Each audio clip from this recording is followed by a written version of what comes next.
You know what post-apocalyptic pirates need? Cannons.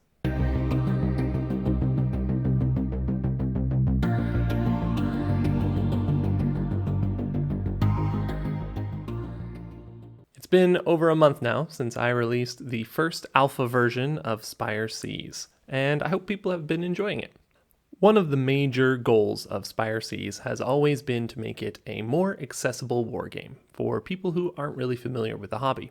That means making rules that are easy to pick up without losing too much of that crunch that veterans are used to.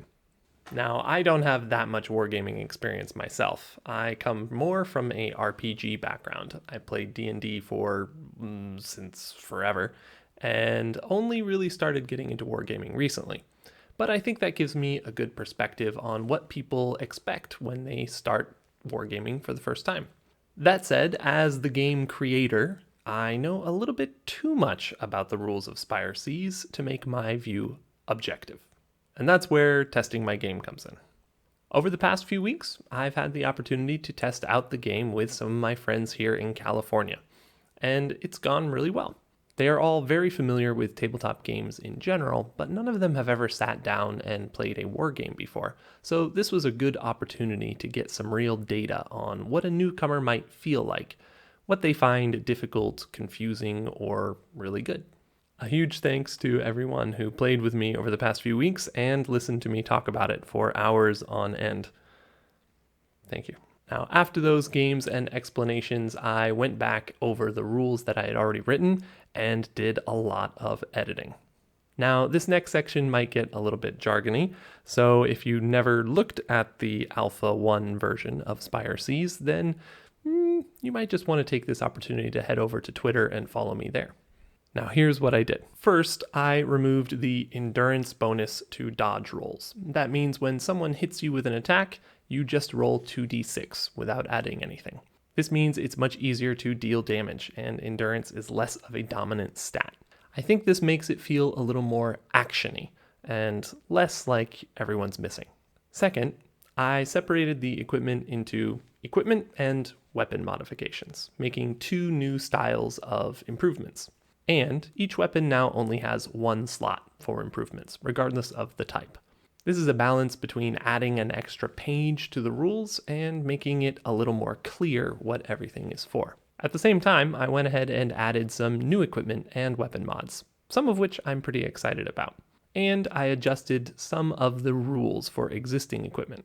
Next, I added an official ruling for what happens when you hit a model with your ship, which happened a lot more often than I expected. And finally, I added ship-to-ship combat and ship-specific upgrades. So now, my post-apocalyptic pirates can finally shoot each other with cannons. As it should be. This is definitely the biggest addition to the game in this update, and it's been in the works for a while now, but I'm still a little nervous about how it's going to work out in-game. So if you want to help me test it out, then you can follow the link to my Discord down below and leave me some feedback or some comments. It would really help me out and hopefully should be fun for you as well. I also made a few changes to the formatting and syntax here and there, but those shouldn't have any major effect on the game other than making it easier to understand. So I won't get into the details of those, and I don't think I remember all of them anyway. Oh, and last but not least, I've been adding more and more artwork to the game, just to make it look a little nicer. Although I may have to go back and redo some of those images. Not quite happy with the results. And I almost forgot, I finally got around to making a whole new crew sheet, including a place to keep track of hit points for your crew members. I got kind of tired of writing everything down on a piece of paper, and I'm sure this will be better. Well, that's it for the update. But like I said, you can head over to the Discord, link in the description below, if you want to help test out the new version of the rules.